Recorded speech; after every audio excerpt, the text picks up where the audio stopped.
¿Qué rol puede jugar la región, sobre todo en lo que es visibilización? Porque, bueno, está a muchísima distancia, ¿no? Tanto física como en términos culturales, etcétera. Pero ¿qué rol puede jugar algunos países de América Latina? Quizás no como mediadores concretamente, a lo mejor con una tarea más de visibilización. Sí, Santiago, es muy interesante y muy oportuna la información que nos brinda Lea porque efectivamente hay péndulos, ¿no?, que se mueven de un lado a otro cuando llegan, por ejemplo, gobiernos en Brasil como Bolsonaro, que era muy cercano al gobierno de Donald Trump, que era a su vez un gran garante del primer ministro Benjamin Netanyahu, pero cuando llega Lula cambia la situación hacia una retórica mucho más pro-palestina y preocupada por la instauración de un Estado independiente en Palestina. Entonces, esto se debe ver como péndulos, ¿no? Lo más, digamos, recurrente, lo más estable es la política venezolana, que desde el gobierno de Hugo Chávez fue siempre, junto con Cuba, dos de los gobiernos más preocupados, insistentes y comprometidos con la denominada causa palestina. En el caso de un análisis continental, hay que recordar que la gran mayoría de los países de América Latina, independientemente de este péndulo, reconocen a Palestina como Estado observador en Naciones Unidas, reconocen a Palestina y su carta de 1974, en donde Yasser Arafat hace de Palestina un Estado independiente. Muchos países tienen también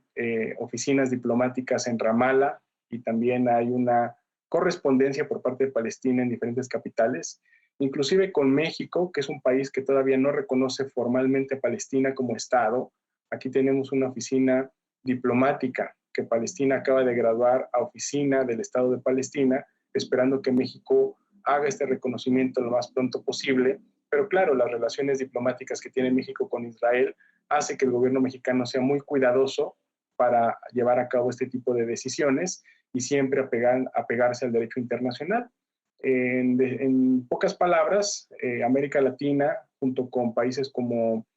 Sudáfrica, en el continente africano, han desempeñado un papel meramente simbólico, muy fuerte y muy importante en foros multilaterales como la UNESCO, donde se han alcanzado victorias muy importantes para Palestina, haciendo de algunas partes de Jerusalén patrimonio de la humanidad, entre otros, digamos, éxitos que ha tenido a nivel diplomático el llamado Sur Global. Y esta situación no es para menos en medio de un conflicto que ha sido, pues, si no controlado, por lo menos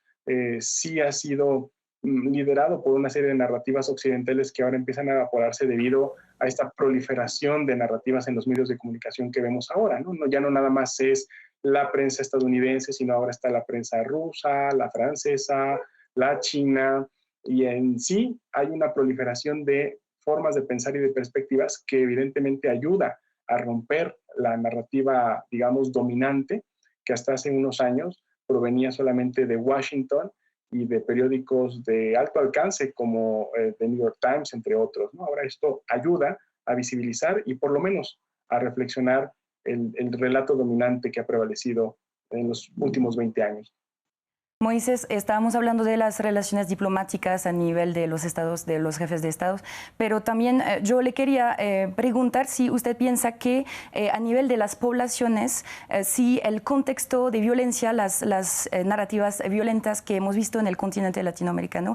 si eso sería también tal vez algo que ayuda a esas poblaciones a entender un poquito más justamente este tipo de conflicto, a pesar de que son regiones muy, o sea, que separadas por miles de kilómetros, si justamente esta cercanía, esta empatía viene de a veces historias un poquito parecidas. Hemos visto a Gustavo Petro justamente que utilizaba este argumento para justificar el hecho de que él apoya totalmente la creación de un Estado de Palestina. Sí, y aquí me parece que es uno de los ángulos más poderosos en el continente latinoamericano. Movimientos sociales, organizaciones como el Grupo de Académicos del Consejo Latinoamericano de Ciencias Sociales, mejor conocido como CLACSO, asociaciones como la Asociación Latinoamericana de Estudios de Asia y África, u otros organismos a nivel ya de carácter social, en Chiapas, en otras formas en Brasil, con el movimiento de los pueblos, y en sí decenas de organismos han respaldado históricamente a Palestina y a su causa. Hay una resonancia muy fuerte, sobre todo por el legado del colonialismo en América Latina. Muchas de estas organizaciones que acabo de mencionar consideran que lo que está pasando en Israel y Palestina no es un conflicto, sino un proceso de colonialismo en el siglo XXI,